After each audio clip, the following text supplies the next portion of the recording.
We are We are cultivate. Cultivate. Cultivate. Cultivate. Cultivate. Cultivate. We are Cultivate.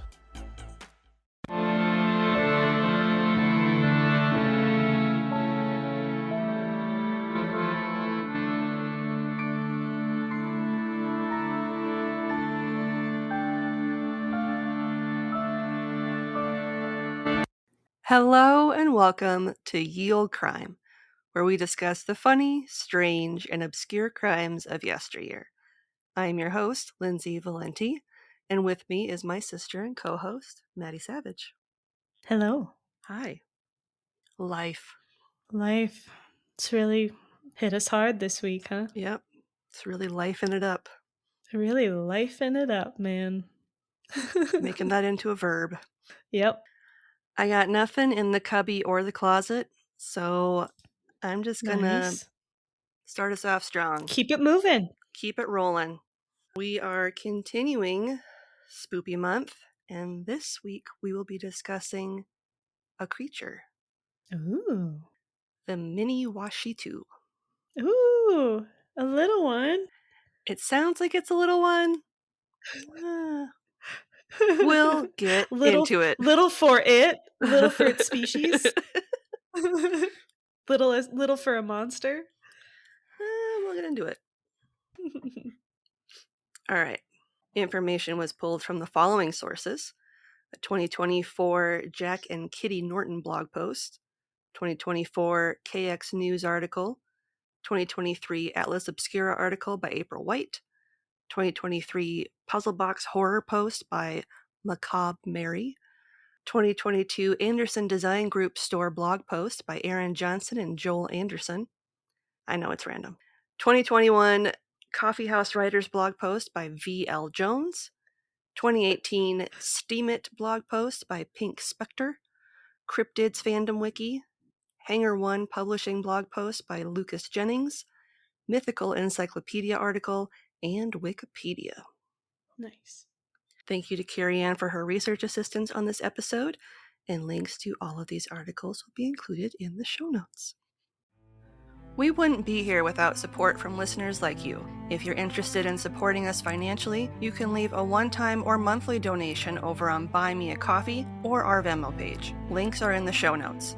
And we make a point of reaching out to send you a thank you note and stickers to show our appreciation. Want to show your support in a more concrete way? Pick up some Ye Olde Crime merch over at our TeePublic shop. We shout out whenever there is a sale each month, and we work to make sure we're creating new designs and changing it up whenever possible.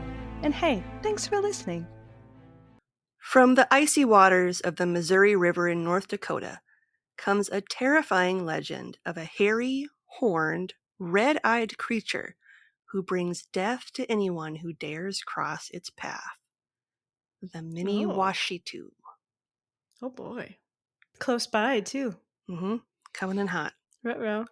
If you live in or near the Midwestern United States, you know that our winters can be brutal. Yep. And it's set to be this year. Fun fact. Yep.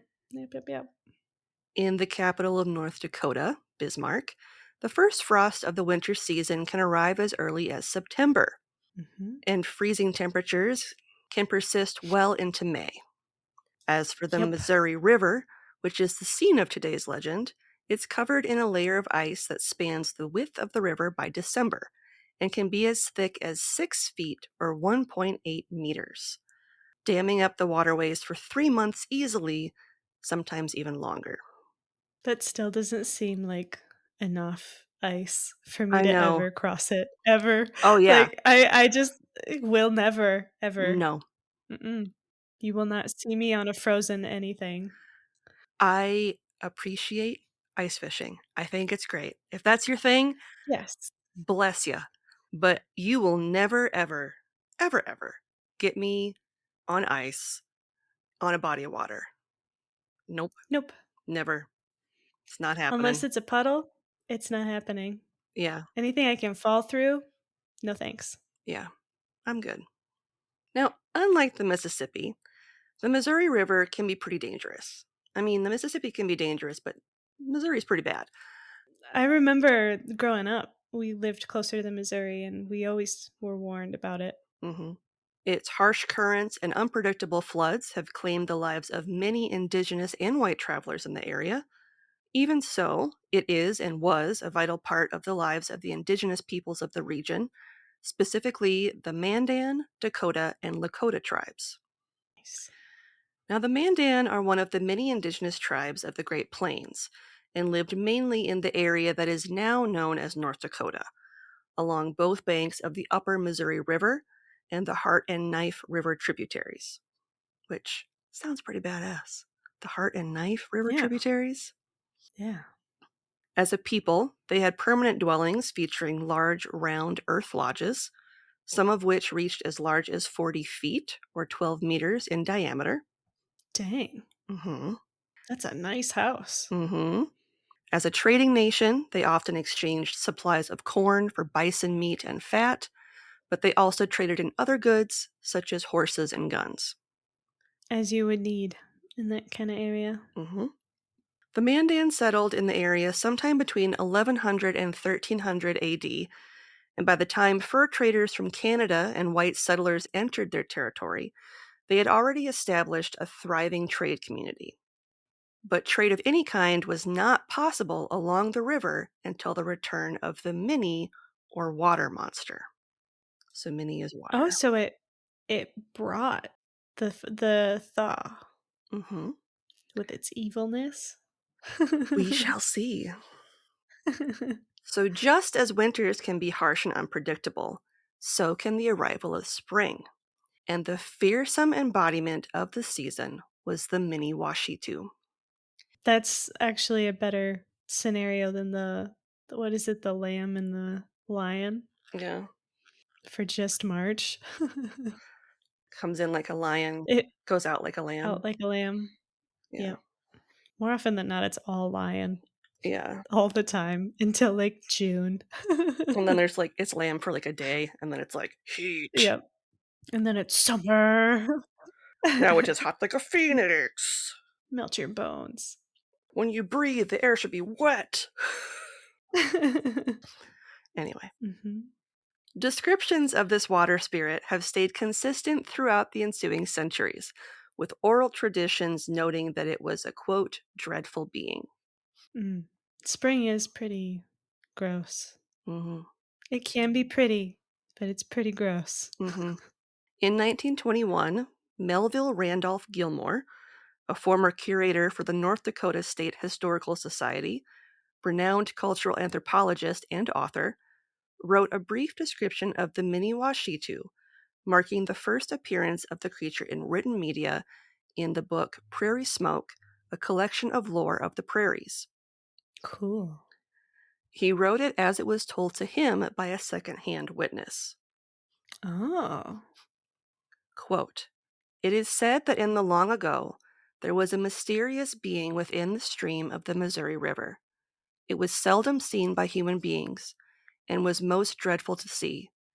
It is said that sometimes it was seen within the water in the middle of the stream, causing a redness shining like the redness of fire as it passed up the stream against the current with a terrific roaring sound.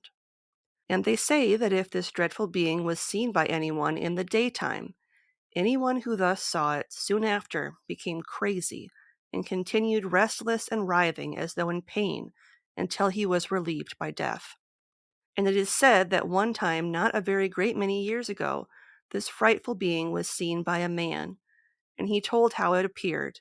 He said that it was of strange form and covered all over with hair like a buffalo, but red in color, that it had only one eye in the middle of its forehead, and above that a single horn. Its backbone stood out notched and jagged like an enormous saw. As soon as the man beheld the awful sight, everything became dark to him, he said. He was just able to reach home, but he lost his reason, and soon after that he died." So he's a cyclops? Mm-hmm. He's like a little cyclops bison dinosaur man? Mm-hmm. Cool. It is said this mysterious Miniwashitu, or water monster, still lives in the Missouri River, and that in springtime, as it moves upstream against the current, it breaks up the ice of the river. This water monster was held in awe and dread by the people, end quote. When it emerged from the depths of the Missouri, this 7-foot or 2-meter tall creature, Oh, dang. Not little at all. no, Nope. My mistake. yeah, it sounds cute and little, but it is not. But he's scary. Mhm. Would exude a fiery aura with steam often rolling off it as, quote, a terrific roaring sound, end quote, announced its arrival. It also Ooh. has tough bison-like skin, cloven hooves like an elk, long arms that end in humanoid clawed hands, and once land-bound, it moves like a bipedal buffalo. How does he hang out in the water with hooves? And I don't know. it'd just be inefficient. He's not as amphibious as he Yeah, could be, he doesn't, you know? by all accounts, if you take into the descriptions of his appearance, he shouldn't seem aquatic. No. But maybe he wanted it that way. He was like, you know what, just because I'm not aquatic, like I'll show you. I'll show all of you.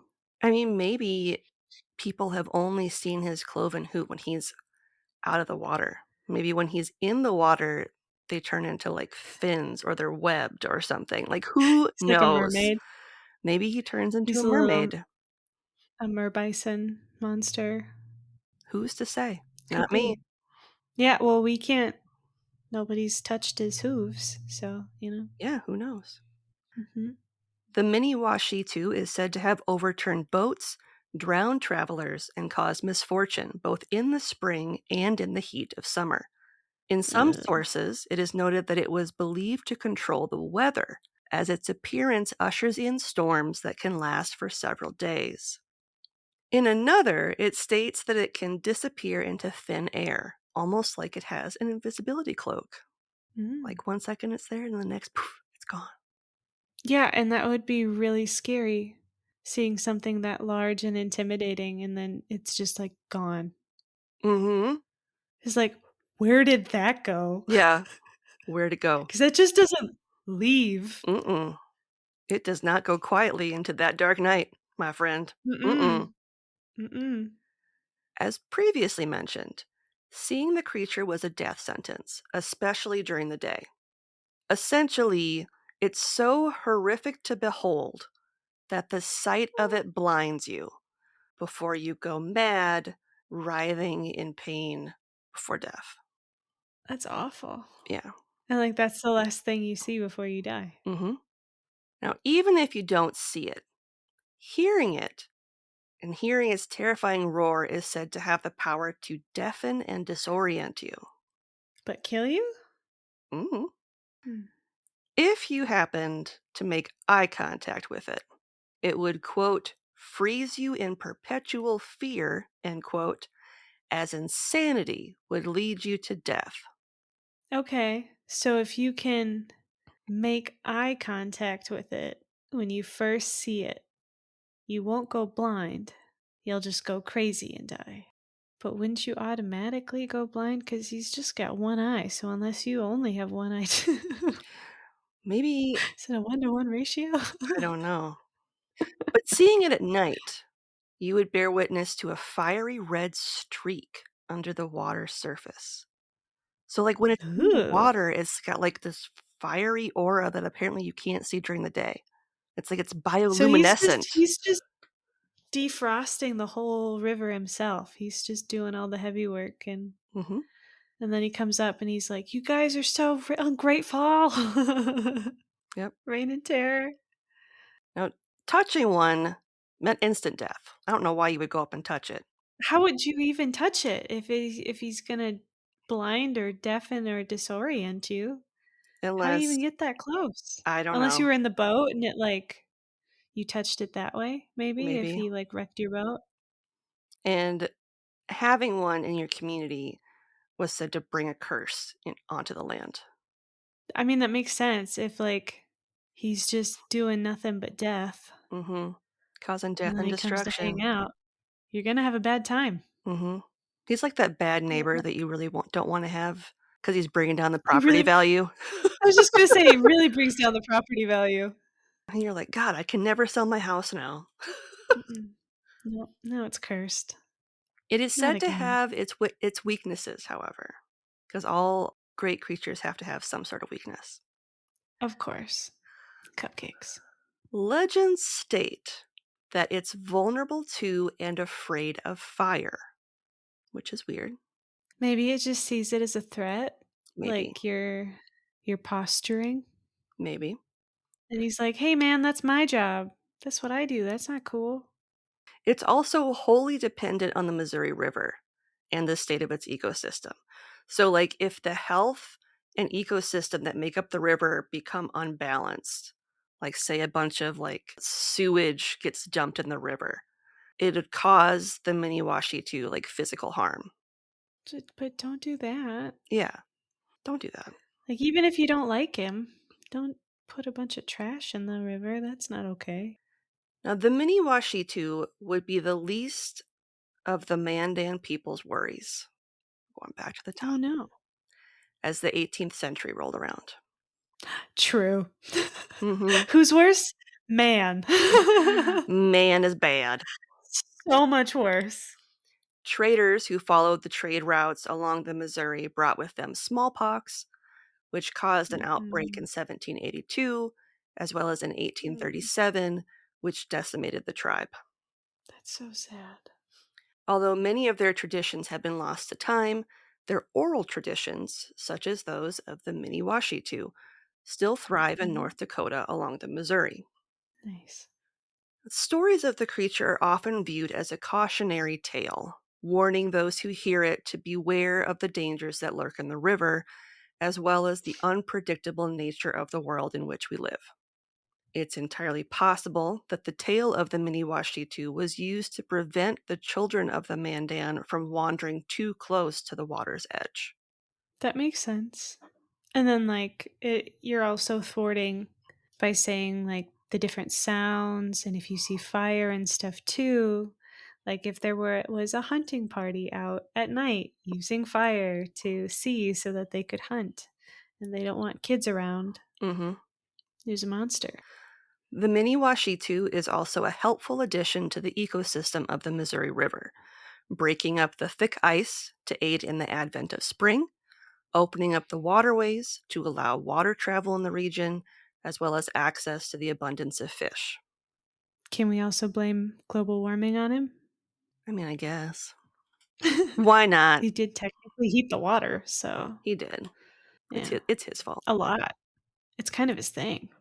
Some researchers believe that the legends of the creature and the sightings that have been reported, quote unquote, were more likely to be a real creature like a sturgeon, which can grow to lengths of 6 to 8 feet or 1.8 to 2.4 meters and a weight of up to 300 pounds or 136 kilograms. They're dinosaurs. They're scary, terrifying dinosaurs. They are so fucking scary.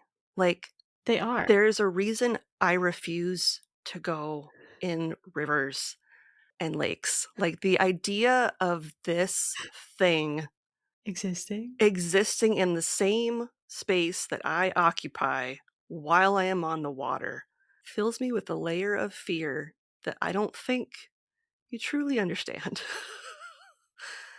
Even so, say it is a sturgeon. This doesn't explain the unique features of the creature, such as the horn, the single eye, the saw-like spine, and the bison fur that is red. Yeah. So, and sturgeons don't have hooves. and so. they don't. They famously don't have too. hooves or claw-like hands. Yeah. Or fire that comes out of their mouths. Yeah.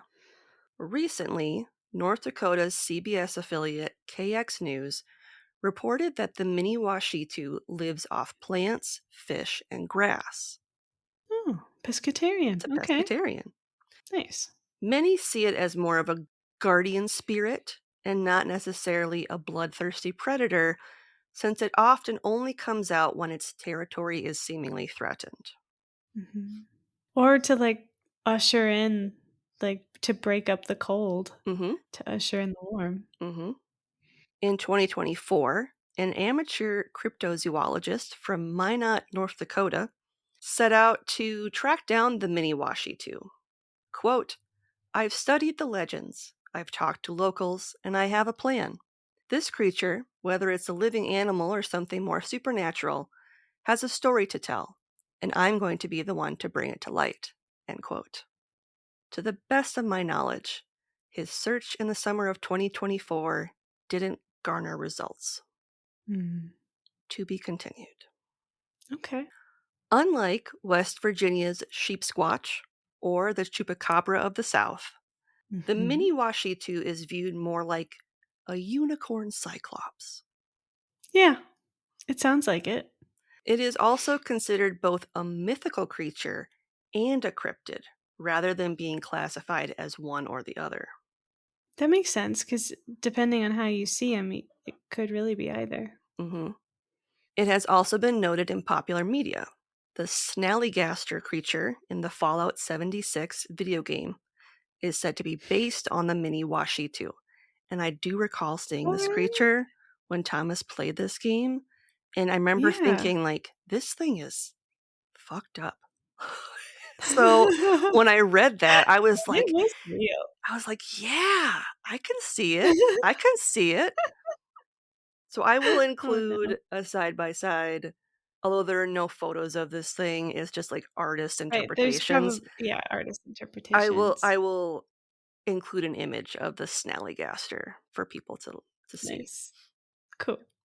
And finally, if you find yourself traveling to Theodore Roosevelt National Park, outside Medora from the south, or Watford City from the north, beware, as the Miniwashitu may be lurking just under the waterline, ready to defend its territory. Nice. And that's the Miniwashitu. There really isn't a ton of information about it, but it's also like a fascinating creature that I have never heard of before. Yeah, and just considering we're kind of in that area too. Mm-hmm. We live very close to North Dakota, so it's surprising that there isn't more. If you love the show, the best way to support us is to leave a 5-star rating and review on Apple Podcasts, Podchaser, Good Pods, CastBox, Podcast Addict, and or Audible. Links to all of these are in our show notes, or if you're already listening on one of these platforms, you know what to do. Oh, and while you're at it, shoot us a question you'd like to hear us answer on the pod. We'll give you a special shout out and address your burning questions all at the same time. The weirder, the better. Submit them via link in our show notes or shoot them to us in our DMs. No podcast plug this week, but we do have All a right. question from Carrie Ann's eldest. Oh, okay. If you could time travel, would you save the Jack the Ripper victims? Yeah. I mean, that's kind of a yes. That's a given yes. Yeah, absolutely. Mm-hmm. Second part of the question. Do you feel the victims could have been saved if the crime scene technology was like today? Yes. Yes, I do. I think there probably would have been a few, Mm-hmm. like the first victim likely would have. Unfortunately, you can't really investigate unless there's one, Mm-hmm. unless they were to know that somebody had been stalking for so long. Because it sounded like he stalked for a lot. He really picked him out. Mm-hmm. Even if you were able to kind of like triangulate the area in which he was operating to like get to the victims sooner rather than later, I don't medically think you could have saved the final victim just because of like how brutal the attack was to her. Yeah. But hopefully at that point, there wouldn't have been a final victim because you would have caught him by then. Yep. Hopefully. Mary Kelly was the final one. The last and worst. Mm-hmm. Because, so the first victim, Marianne Nichols, was found on August 31st of 1888.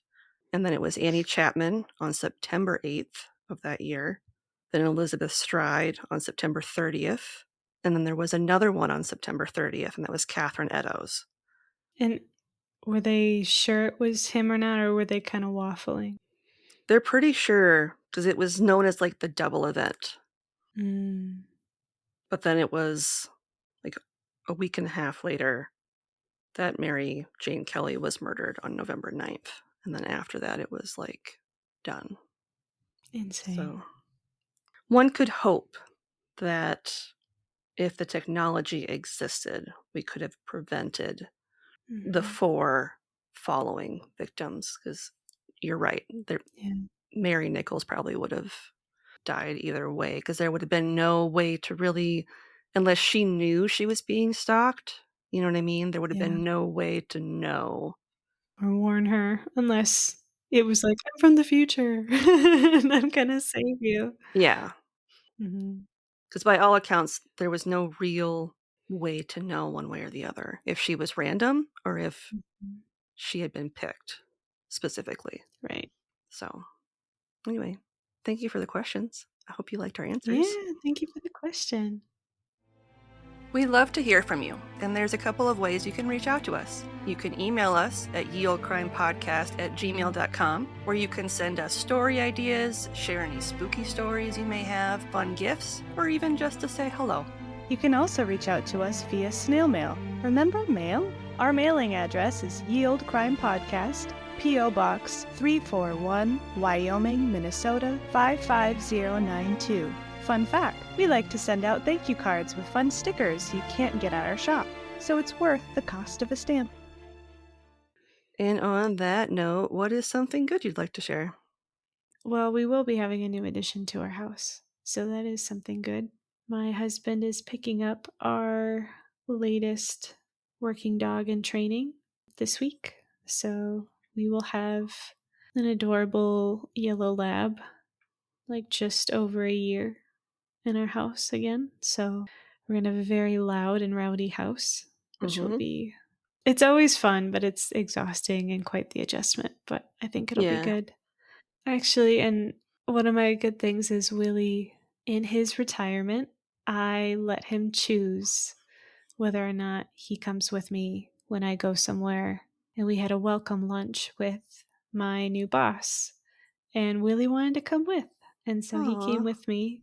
He like really didn't do much at all. He went right under the table and like slept the whole time. But he chose to come. And he hasn't done that in a while, so it was really nice. So that's my good thing. Willie got to hang out, and then of course, everybody loses it whenever they see him. Yeah. He's a delight. He is a delight. What about you? What's something good? Once upon a time, before we started doing the podcast, I was in a book club, and it disbanded for a while just because most of the people that are in it are educators. So some are college level, some are elementary, some are high school. So it's just kind of across the board. And as you can imagine, educators get very busy during the school year. Surprise! So we took a lot of time off, which is fine because people were in various life stages and doing like a lot of life events were happening, and it was fine.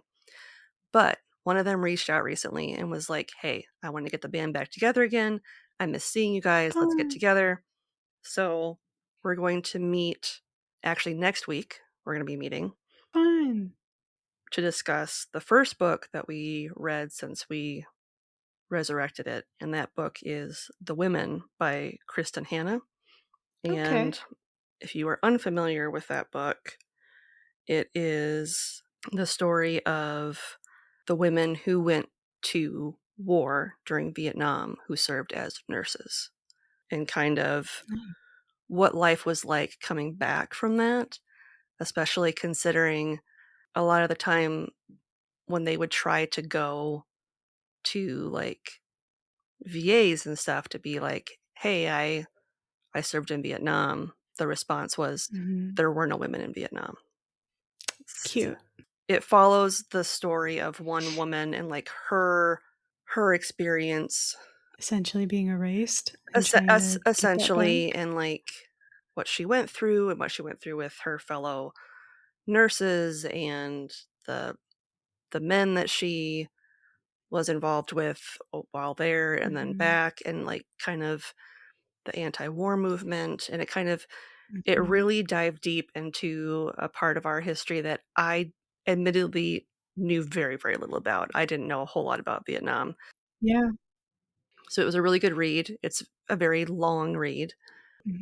I would not recommend reading it on the airplane like I did, because there were definitely times when I started crying and I was like, this is cool. It's fine. Oh, no.